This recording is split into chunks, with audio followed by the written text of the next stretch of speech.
there's a box in the back. All right. Oh, that's okay. All right. Welcome, everyone. Welcome back to Nerd of the Rings. Today we have a very special guest. We have Francesco Nepitello.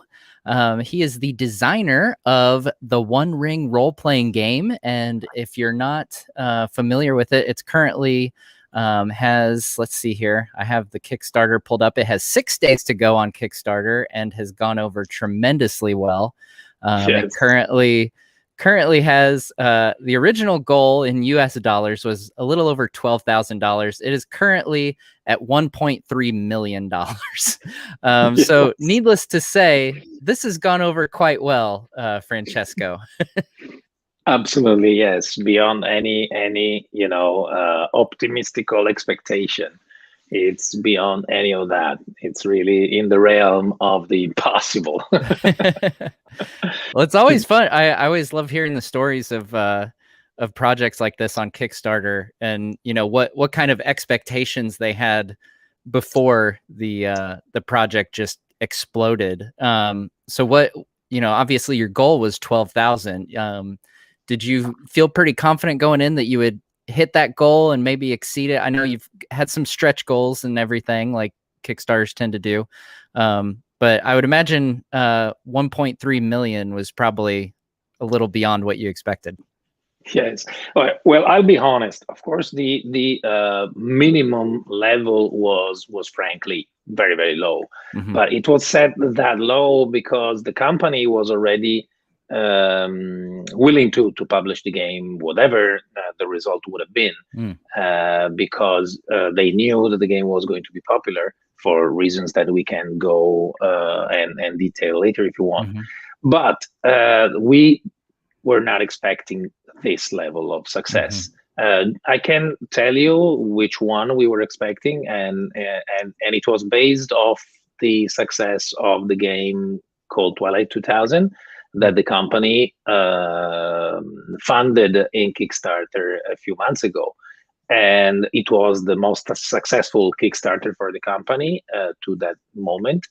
And it was about 500 euros, so probably about $650,000-$700,000. So we were expecting to go at least there, but our goal was we want to. I mean, personally, I was saying I'd like to go beyond that because I also to give back something to the company that trusted us with the project. I'm hoping that we will beat that level of success, and we beat that in 2 days. So that was the moment where we said, okay, we're doing pretty good, because after 2 days out of 21 days of the whole length of the project, it was pretty much showing us promise. And here we are after more than 2/3 of the run.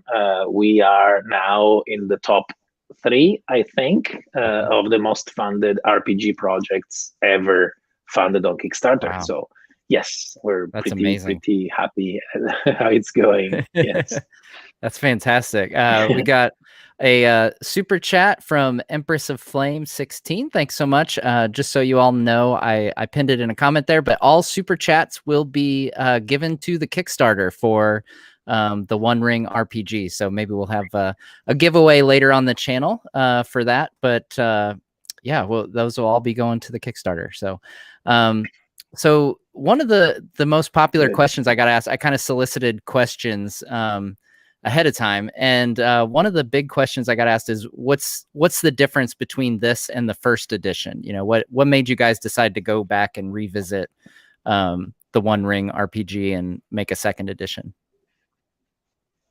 Well, first edition had already almost 10 years of history, of publishing history. So it was out since quite a long time. So it was time for us to go there and refresh some of the ideas from the point of view of the game mechanics, for example.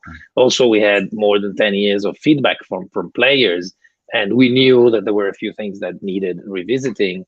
Especially because the game grew in the making, and so it wasn't designed from the first as it was after 10 years. We added mechanics and some complexity built up in the making. So we thought it was a good time to go back and polish everything and make everything more working seamlessly and tighter.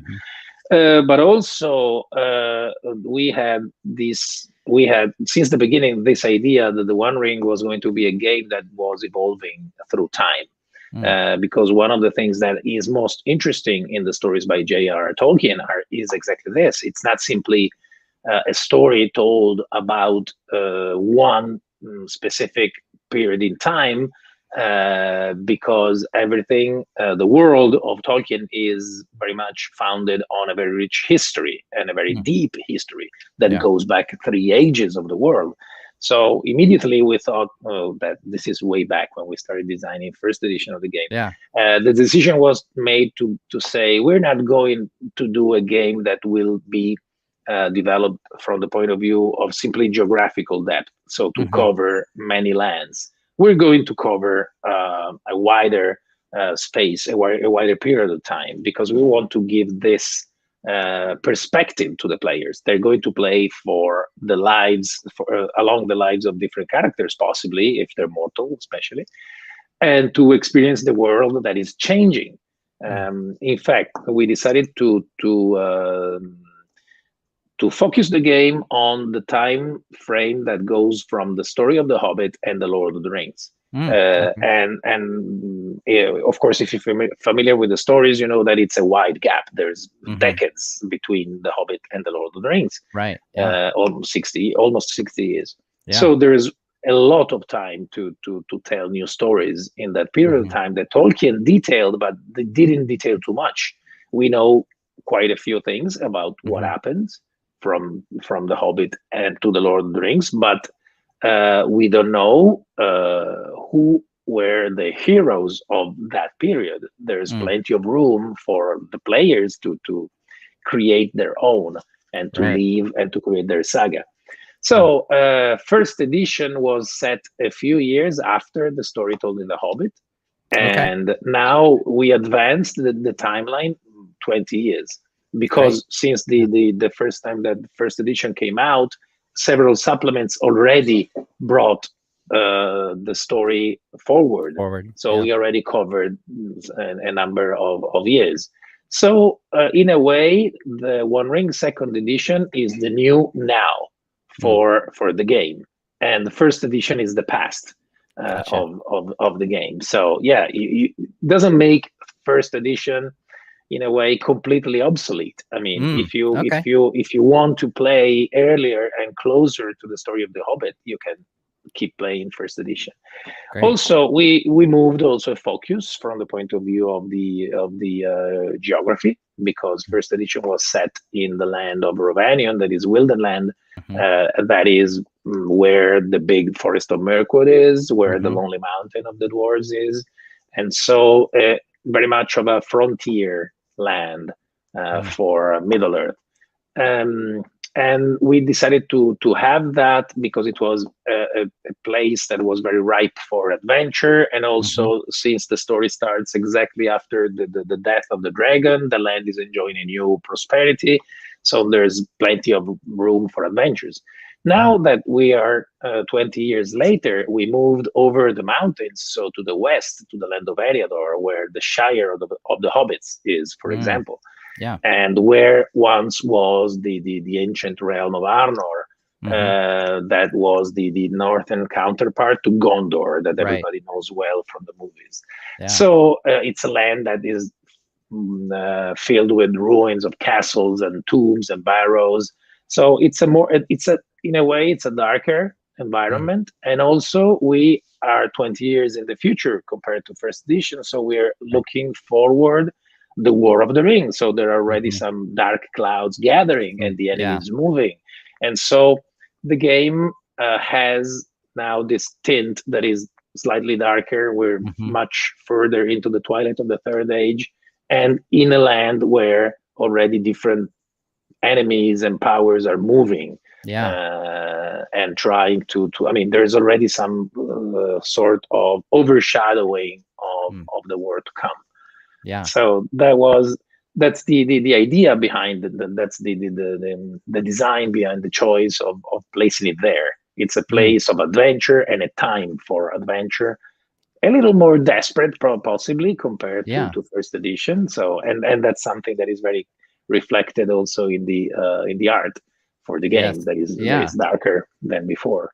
Yeah, well, you just brought up the art. That's a perfect segue. Let's go ahead and look. So I've got some of the images. The game makers were kind enough to send along some assets for me to show here.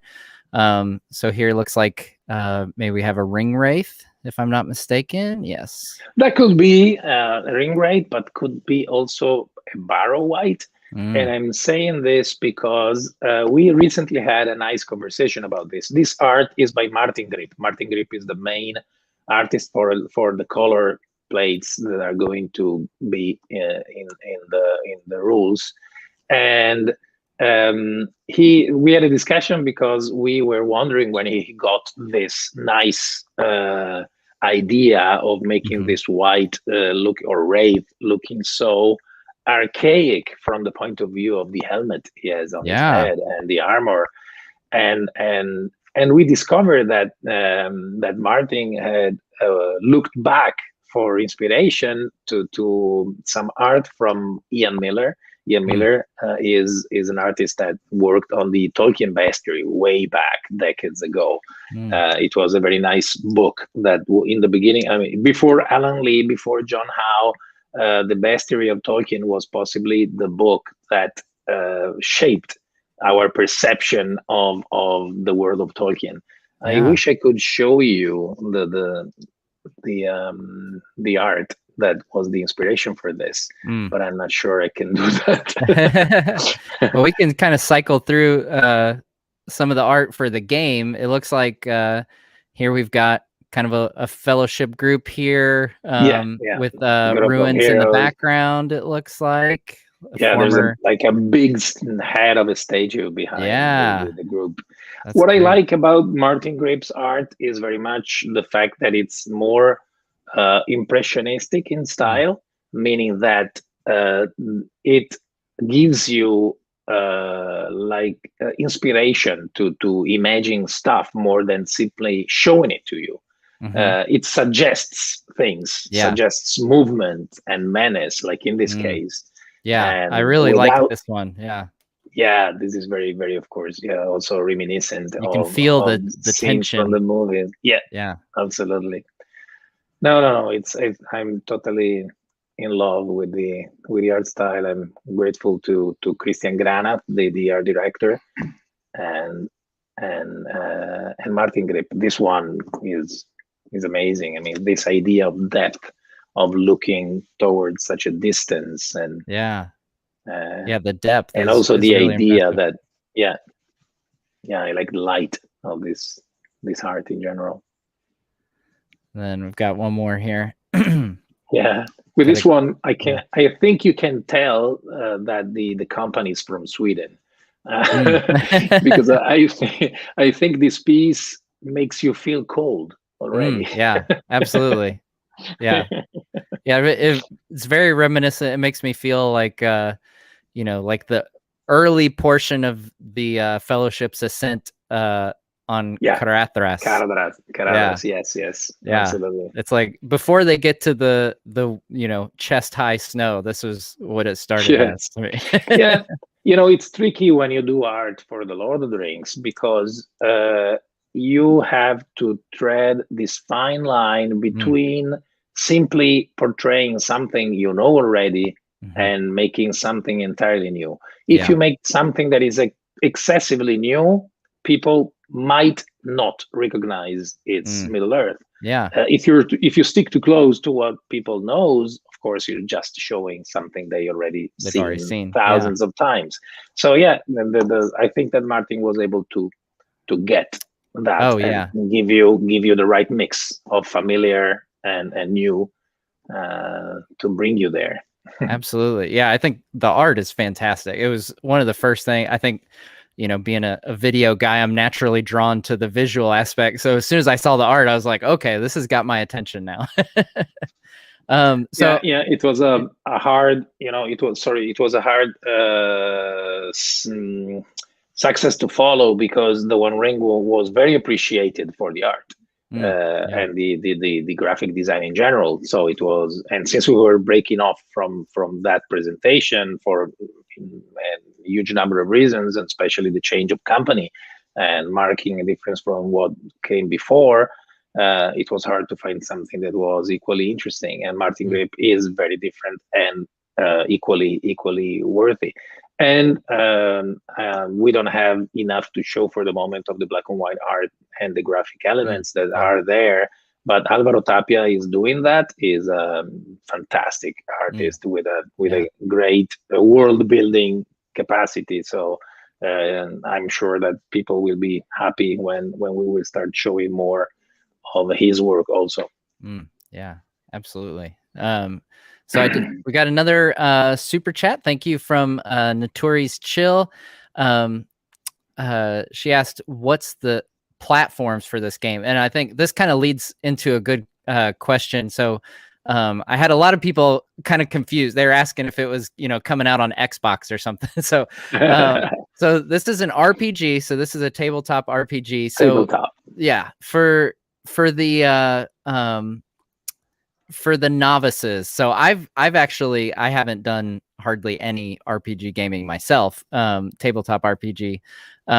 So I'm also curious of this, and I think I've gotten a lot of questions from people similar to this. So what would be your recommendation? I'm sure there's a lot of people, especially here on my channel, that if they haven't gotten into it, the thing that's going to get them into it is something Lord of the Rings related. So I'm looking at the One Ring and I'm like, okay, my attention has been captured. I am ready to take the plunge and try this out. So what would you give as far as advice to new players that are interested in the One Ring? Well, we since this for us was a new beginning, we of course thought about how to get to new players, not simply how to keep our old ones. And so we have two products coming out.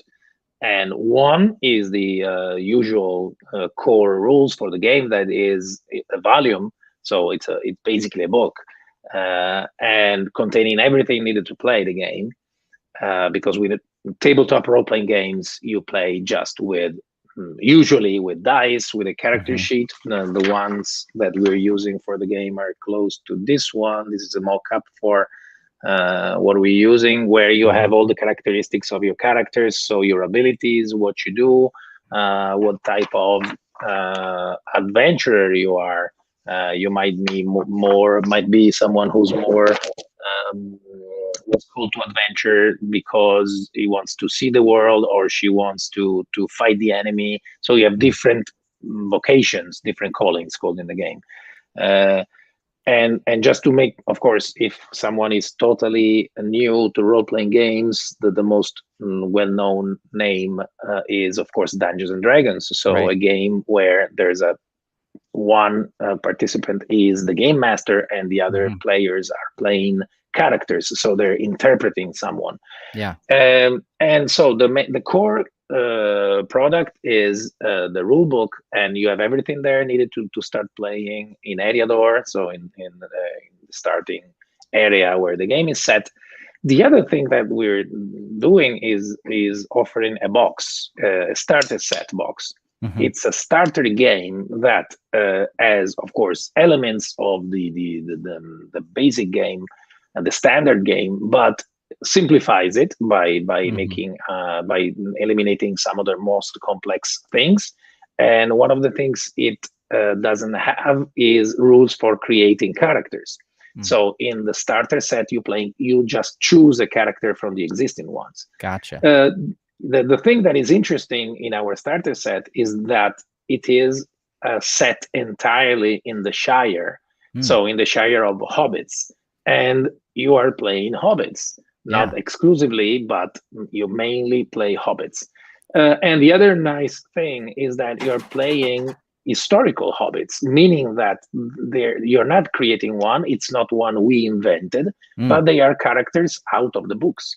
So for example, you're playing Drogo Baggins, the father of Frodo Baggins, because we are set in a time that is before the War of the Ring. So you're playing, for example, also Paladin Took, who's the father of Pippin. So we are giving fans of the Lord of the Rings the chance of interacting with the story by actually giving you the possibility to play the same characters you find in the story, especially in the first chapters of the Lord of the Rings. And in a way to add details to the stories of those characters. For example, we know that Drogo Baggins eventually dies drowning in a boating accident. And how would that happen? Why Drogo was so keen on going boating? You can decide to do that. You might even decide to keep playing with that and avoiding and change the future of Drogo Baggins and save his life.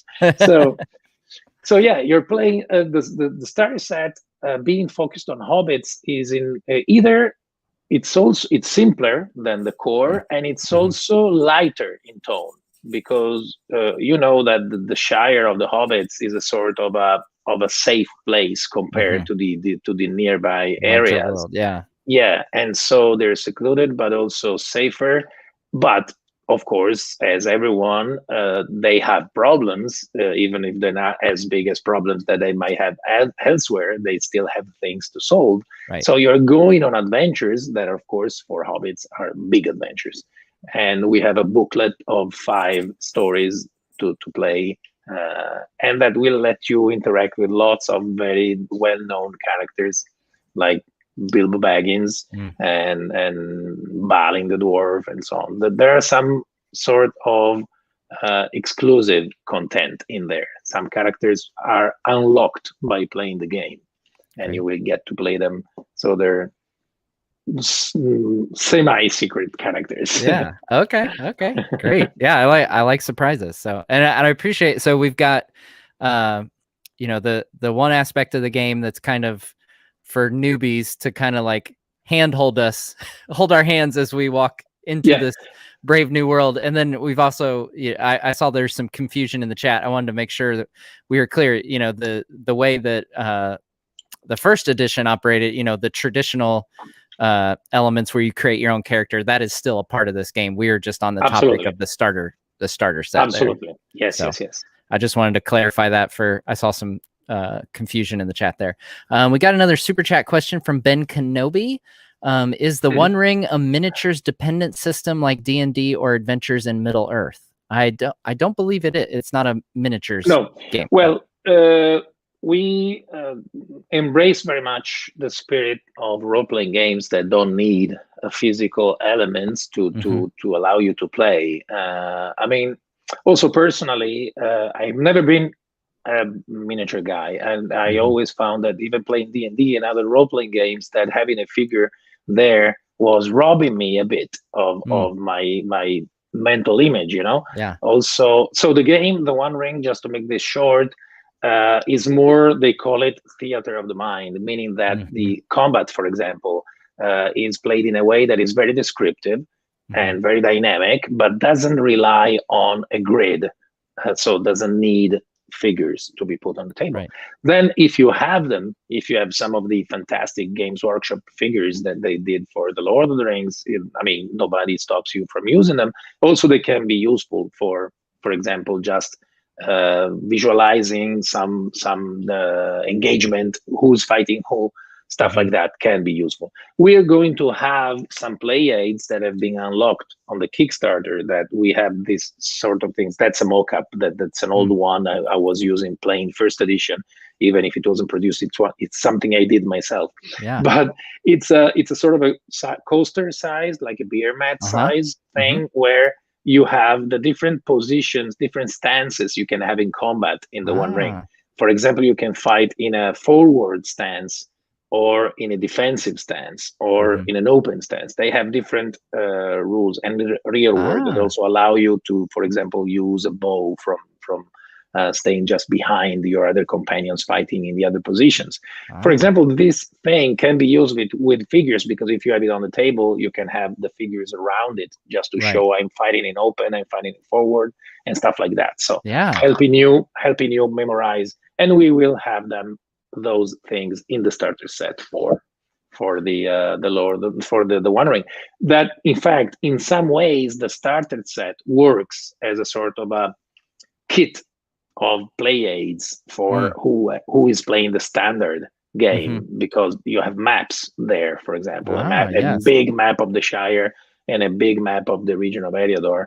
So those two things are in the starter set, and also the stance cards and so on. So it's something that you will find handy. And dice are in the starter set. They can be bought separately, but they are also in the starter set. Great. Yeah. And if there's one thing that, Tolkien fans in general appreciate, it's a good map. So I'm very glad to hear there's some maps to go along with it. That's awesome. Oh, since we're mentioning this, yeah. I'd like to point out that we spend a lot of time working, for example, on the Shire map with Francesco Nepitello, who has the same name, but he's a different guy. And I don't know if you're familiar with the Lone Wolf game books series by Joe Dever. They were very, very popular, and they still are. These are a series of choose your own adventure type of books. Yeah. Joe Dever developed a huge world, the world of Magnamund, that needed lots of maps. And Francesco Mattioli became basically the official cartographer of the world of Magnamund. And we got him from there to work with us. And he's working, he designed already, drawn already the map for the Shire, and he's working on the Eriador map. And we found out that most of the maps that are in the internet right now about the Shire are not really correct. There are many errors that actually were corrected by factual research and everything. Research, yes, that are still there, because of course everything stays in the internet. So some errors keep repeating. And so we are doing a map that we have some sort of presumption to say that is one of possibly the most complete ones, and most correct ones that is going to see the light. So we're very happy about that. Fantastic. Well, I wanted to talk a little bit about your Tolkien fandom and your experience with Tolkien. I did manage to download in some of the black and white artwork, so I can kind of pull those up. But while we're looking at those, so tell us a little bit about your experience with Tolkien. When were you first exposed to the world of Middle Earth? Oh, just to give some context to the drawing first. That's not by Alvaro Tapia. This is from Ian Pospisil, who was working on the starter set, and that this shows the northern gate in Bookland. That is specifically a part of the Shire, outside the Shire, technically. But anyway, my experience with Tolkien, I was exposed to Tolkien when I was in, that's still Ian Pospisil, that's a Bounder.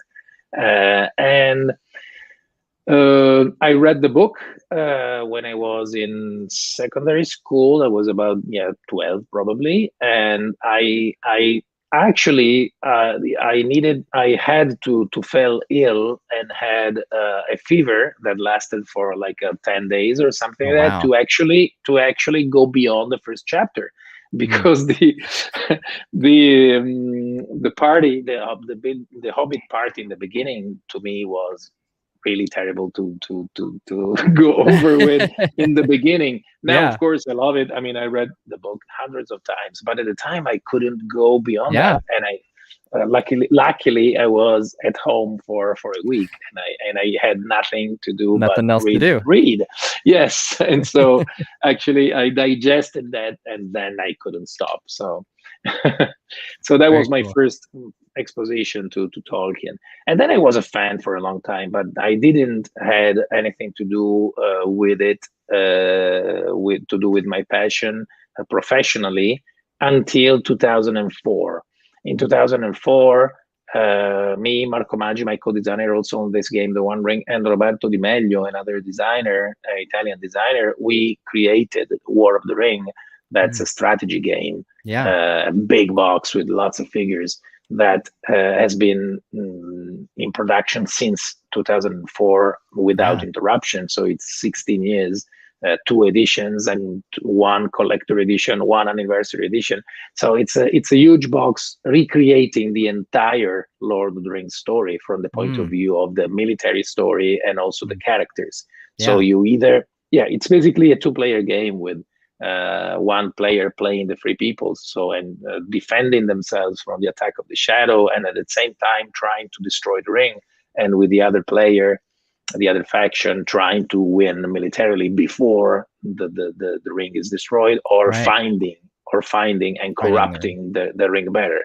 And so that was the first time when we tried to do something from the point of view of working out of our Tolkien passion. I wasn't even a fan of playing in Middle-earth up to that point, because I didn't like much the previous versions of the Lord of the Rings role-playing games, or possibly I didn't have the right experience. I don't know. I always felt it was impossible to play in Middle-earth because every story was told already. So my real mission with designing the One Ring back in 2011 was exactly that: was to show that it was possible to play, that not all stories in Middle-earth was told already, and there was a way to make Middle-earth your own, playing with the right rules and with the right approach.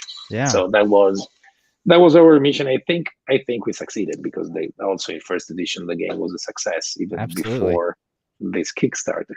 Yeah. So you talked earlier about the challenge with artists, having to take that balance of, you want to show people something new, but it has to be a certain level of familiar.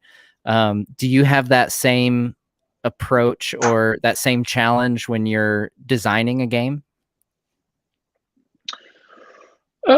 Yes, but I think that designing the game is a bit different, because you are not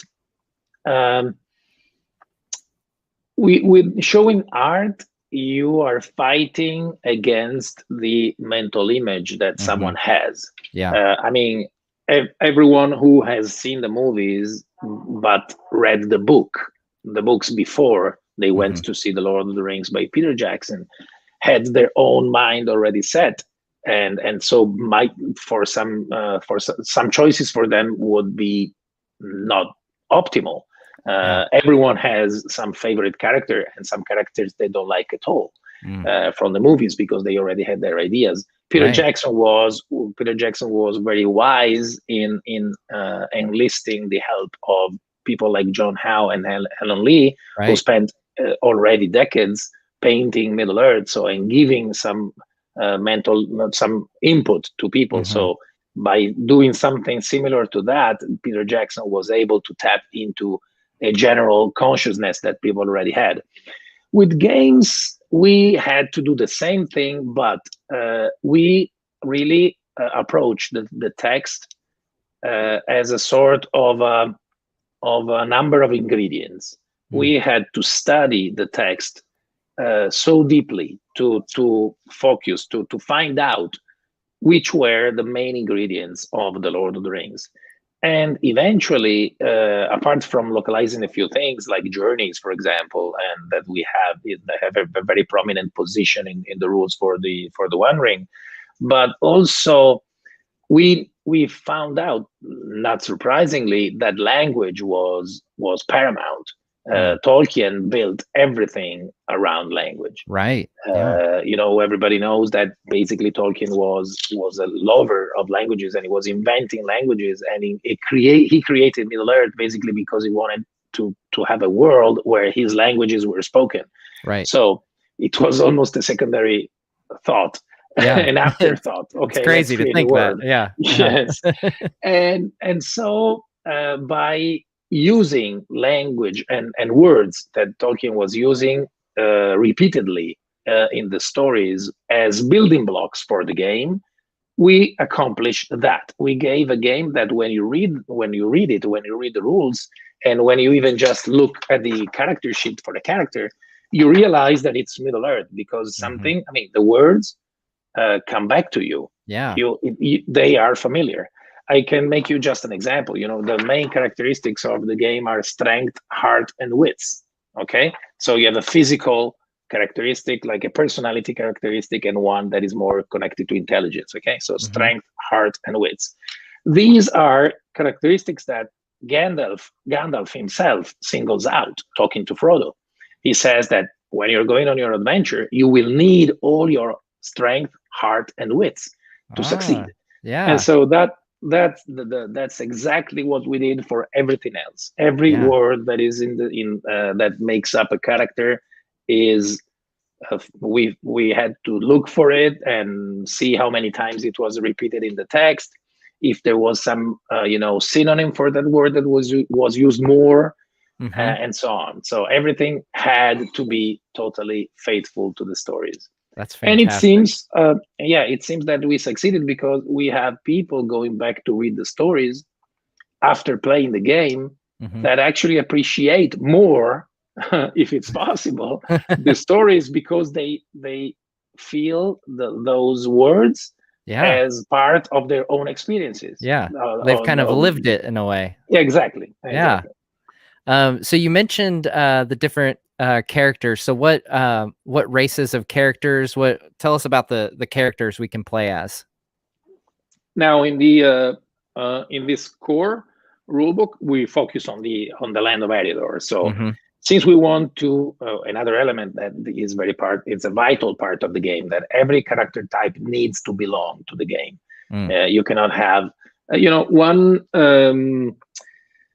one approach that was used, especially in the past, was to be very encyclopedic, to say, okay, whatever cultures do we have in Middle Earth? Okay, we have this and this and this and this. Let's put them all in the book, and the players will figure it out. Yeah. But this approach leads to players actually experiencing a world that is not Middle Earth, because you will have like a knight from Dol buying a beer to a hobbit in Bree. Yeah. While there's a why guy would he be there? Why would he be there? So of course we don't want to just limit fun. We don't want to make a game less fun. But in our experience, and in the past 10 years, it's been proved right that actually by limiting, we are enhancing the fun, because people are enjoying the game more, because all their choices are more coherent. So in the game we have, since we're in Eriador, we have 3 manish cultures, so connected to men. So they're the so-and-so, because when it's the man of Bree, we say man because Tolkien says man when it refers to a culture, but of course it's men and women. So the man of Bree. Then we have the rangers. So you can be a ranger right off the start. And hobbits of the Shire, I was considering them as part of the Manish cultures, but of course they're not. But they're very close. But the third Manish culture is the Bardings. We have an exotic choice. I mean, in the first edition, we had 6 cultures that belonged to Wilderland, but the exception were hobbits. So you could play a hobbit in Wilderland, because it was like if a hobbit was following Bilbo's footsteps to go there. Yeah. Now we're doing the other way around. You can play the Bardings, that are a sort of a northerner type of culture that may have followed dwarves from the Lonely Mountain to Hobbiton, because they go there to trade. In fact, in the Lord of the Rings, for example, in the party by Bilbo in the beginning, they're exchanging presents coming from there. So so you can be someone who came over the east to the west. And then we have, of course, elves and dwarves. Am I forgetting something? No, because it's 3 Manish cultures plus the hobbits, dwarves, and elves. Dwarves can be from the Lonely Mountain way over, but they could be from the Blue Mountains that are in Eriador. The elves are elves of Eriador. That it's a bit difficult. It's hard to say because everyone knows that there are wood elves in the Lord of the Rings, and also high elves like the elves in Rivendell. The elves that are supposed to be most common in Middle Earth are not high elves and not wood elves, but they're not really much mentioned, not in Middle Earth, in Eriador. So elves of Eriador possibly could have been specifically said elves of Linden. We don't have decided yet if it is better or not. But in any case, elves. Great. Yeah, I was wondering. That was my first thought, was Linden, with the Círdan and everyone over there. Great. Well, yeah, that sounds great. I'm looking through the these are, of course, as I told you, that this limitation is supposed to give you a party, a group of players, a company of adventurers that feels that has something to do there. It's not simply, of course, in time we will add more cultures, and then you will have the possibility to move your focus elsewhere. One stretch goal that we unlocked with the campaign is that we are adding already some cultures that were in first edition, especially to allow players that have still an ongoing campaign to keep playing with their characters. So we're giving rules to create woodmen of Wilderland and the Bjornings. So you'll be able to have those also. Awesome. And you mentioned the stretch goals. Obviously, with a campaign that's gone over this well, as you can imagine, all the stretch goals have been unlocked. So for those of you who haven't yet, if you go to Kickstarter, you can search the One Ring, and it'll be one of the first things that pops up. It's smashed its goal, and there's all kinds of stretch goals unlocked. So you're getting all kinds of exclusive goodies through this Kickstarter. If you want to support it, I suggest you go to Kickstarter. It sounds like a great game to play. And I had another. I was going to ask, how long did this process take you? Of from the moment, how long ago, I guess, was it that either you were approached or got the idea to do a second edition of this game? Oh, that's a complicated thing because we already, that the One Ring first edition was published by a different company. And now second edition is published by Free League. In the meantime, what happened was that some time ago, I think it's 2 years already now, that we started to think and develop a second edition already with the previous publisher. Because the game already had quite a few years on in its career, and so it was time to do that again. Then the relationship with the company was interrupted, and we didn't bring that project further. So that was completely interrupted, and so we had to spend some time looking for a new publisher. We didn't spend much time to find it, but we took some time to choose the best home for the project, because we always felt that it was not simply a matter of a big publisher with big means, but we always treated the One Ring as a sort of a passion project that needed to be done right. From many point of views, and not simply the okay, let's go for the big bucks and do the thing that is going to sell the most. We want to do the game that is best for us first. And so we were already big fans of the company of Free League, because we were playing their games. We were already playing Forbidden Lands, that is a brilliant fantasy game, and they, in the meantime, they got also Alien there as an IP, and they developed a fantastic game. They showed how you could play a game that is based around such a simple concept, so having a monster in a starship. And they actually pulled it off. And so I was the one actually to go to them and say, would you be interested? Because we met some months before. Every year before the pandemic, me and Marco, my co-designer, we always go to different game fairs, especially two in Germany because they're close. So to Essen Spiel and Nuremberg. And once in Essen, I think I wanted to go and see them and just say that I was a big fan. Also because I was feeling some sort of similarity in the approach. So there I met Martin and Nils from the company, and Thomas, that is the main guy in the company, wasn't there. But so we had some good time there and taking pictures because we were just saying they were. I found out they were fans of the One Ring.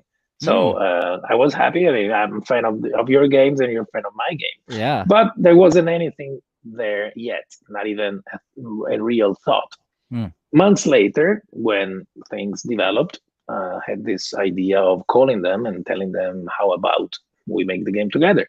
And so they said yes. There were a few things to settle and a deal to strike, and there's a lot of partners in the story, but we eventually made it and started again. So there was a sort of a period where we didn't work on it because it was in this dead moment between kind of limbo there. Limbo between the two companies. So some months later we started, and luckily, of course, a good part of the job was done already, but feeling a new confidence in the project, we took some extra effort in saying we're doing it really right. We really want to change a few things that we decided for the other edition. The company is different. We're going to do some things differently, and we're going to make it even better because we have the time to do this. Even if it was not really a fortunate event to have that time, but at least we took the chance to use it to the best result. Great. And I was curious, again, not being as familiar with RPG, I was kind of discussing this in a Discord server that I have with my Patreon supporters, and I think we've kind of started preliminary talks on organizing a virtual the One Ring gaming session after the game comes out. And the more I thought about it, that's kind of the beauty of this type of game. You don't need all these pieces, like you don't need to even be in the same room, let alone the same country. It's kind of a really cool aspect of this type of game. Have you ever done like virtual gaming, or have you, is that something that you have any experience with or have heard of people doing? Yeah. It's incredibly big now. I mean, there's been a step up with virtual gaming, with role playing games because of the pandemic, of course. But people was already doing it. But there's also companies are putting a lot of money into developing tools to play online. Because yes, that's the absolutely the beauty of role-playing games. The fact that the game is inside your head, and you just have to talk to people. You don't need big things or elements, components, and stuff. They can be, they can be the cherry on top, but they're not necessary. And also some tools that you have with playing online, like stuff that calculate stuff that could be complicated to be done. Make it even easier for you. So I think that in general, tabletop gaming had a very big push in this pandemic period, but role-playing games especially, because especially in countries like in the United States, they're so big. Players can have problems in finding people to play with, even in normal times, even without a pandemic. And so getting in touch with people online was always a good thing to do it. But now that everyone is there and companies are there, it's going to be ever easier. And now we have a complication as far as the One Ring is concerned, from the point of view that we cannot develop official tools to do that, at least for the moment. I shouldn't probably say so, but there are unofficial things already for the One Ring out there. There are already tools made by fans that allow you to play with the One Ring first edition. So I totally see the possibility of updated stuff for the One Ring second edition to come up. It's not too complicated, doesn't need huge means, just needs some player with some passion to do it. So I hope to see that. But otherwise, you can play it on using some other platform that caters to role players in general. Yeah, fantastic. Well, we're winding down. We've only got a few minutes left here, so I wanted to ask you a couple just quick rapid fire questions. I like to throw these at guests once in a while to get your stance on some things. So, who is your favorite Tolkien character? Ooh, that's hard. That's really hard because you get this confusion between the movies and the books. Of course, I have a much clearer idea of what I get from the books, but it's hard to say. You can give a different answer for books and films. That's totally accepted. There's no rules when it comes to these questions. Yeah, that's hard because I every time I come up with a name and then I think of something else, but maybe something else. No, that's not easy, but could possibly be Gandalf for the mythological aspect, and then the arc that his story tells, and how it is so preeminent. His role is preeminent in The Hobbit and in the Lord of the Rings. So it's a sort of a guide for the reader for the whole epic. So maybe, it could be Gandalf if I have to choose. I don't think anyone will fault you for picking Gandalf. That's I'd say a good 75% of my days I pick Gandalf, and then other days it changes. It all depends on the day, what I'm reading or listening to at the time, honestly. What is your favorite Tolkien book? Well, I think it's The Lord of the Rings. It's The Lord of the Rings because it is like to me it is like a collection of books. It's so extensive and so varied in tone that I'm used in recent years to go to it for reasons of working and so reading passages, but sometimes I just stop and read a whole part just because I'm captivated by it. And there are moments that are so good in the early parts, like with the Hobbits, some of the parts with Rohan. One contender for favorite character could be Eowyn, because there's a moment in the books between her and Aragorn where she explains why she wants to follow them, to follow the Grey Company going into Dunharrow. That is so powerful. She's so powerful there that Aragorn is humbled, because Aragorn is there like a guy mansplaining something, and and she's just, okay, shut up, because I own you.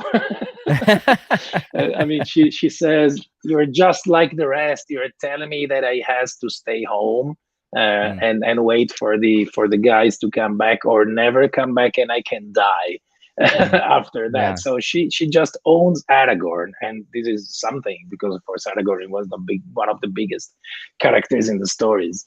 Right. So yeah, that's some of the Lord of the Rings has it all for me. Yeah. It's a nice answer, because you get 3 books in one by just saying Lord of the Rings. You get the whole trilogy there. I often use that when people ask me, what my favorite movie is. I'll say Lord of the Rings, and they say, which one? And I say The Lord of the Rings. All 3 together. All right. So last question, and then we'll let you off the hot seat. So what kind of character do you play as when you play the One Ring? Okay. Well, for reasons also of the game design, I'm often the game master, the lore master in the game. But if I had to choose now, for example, and I did because I designed the character for an update on the Kickstarter, and I designed a barding because there isn't enough in the stories to prevent you to really come up with your own thing and to come up with good ideas. And they have also the way we design them using all these scraps and bits of information that are between the Hobbit and the Lord of the Rings. We created them as a sort of a very, not really Viking-esque, but sort of type of warrior type. So yeah, it's not like the Rohanians that are close to them, but different. So I think that usually I tend to play humans, so men, female or male, regardless. But because I relate better. Yeah, great. Well, Francesco, thank you so much for joining us and for giving us a little peek behind the curtain on the One Ring second edition. If you guys didn't hear earlier, it is currently on Kickstarter. It has 6 days left, I believe. Yes, 6 days left on the Kickstarter. So if you want to support it, search the One Ring at Kickstarter. Stretch goals galore have already been unlocked, so you can dive on in and support it and get a bunch of stretch goals. Go ahead. Just add one thing that we ran out of stretch goals, but since we have 6 days to go, we're really squeezing our brain hard to come up with something. Ooh. So you might see more. Fantastic. I love a good stretch goal, so I will be eagerly watching out for another stretch goal. So one last question. When do you guys anticipate that the game will go out for, when we order on Kickstarter? What's kind of the turnaround time expectation? We are absolutely looking forward to respect the delivery that we have there. So it's November this year, but backers will get a beta text for the game this summer. So that's flexible. Could be early summer, could be in the middle of summer, but we're going to have files for them way before they get the delivery of the physical game. Fantastic. Yep. Well, I'm already looking forward to it. Like I said, my Patreon supporters and I are already talking about the possibility of doing a live stream of us playing through a campaign. So I think that would be a great time, and I'm really looking forward to diving in. As like I said, I'm very much a novice at RPGs, but I am looking forward to diving in on this one. You definitely got me hooked with the Lord of the Rings. That's the way to my heart. So Francesco, thank you so much for joining us today. It's been a pleasure. Thank you, Matt. Thank you very much. All right, guys. Well, we will see you next time here on Nerd of the Rings. Tomorrow's video will be releasing at noon Eastern time here in the United States, that is. And it will be another theory video. What if Smaug survived? So be sure to come back to the channel tomorrow for that. And we'll see you next time on Nerd of the Rings.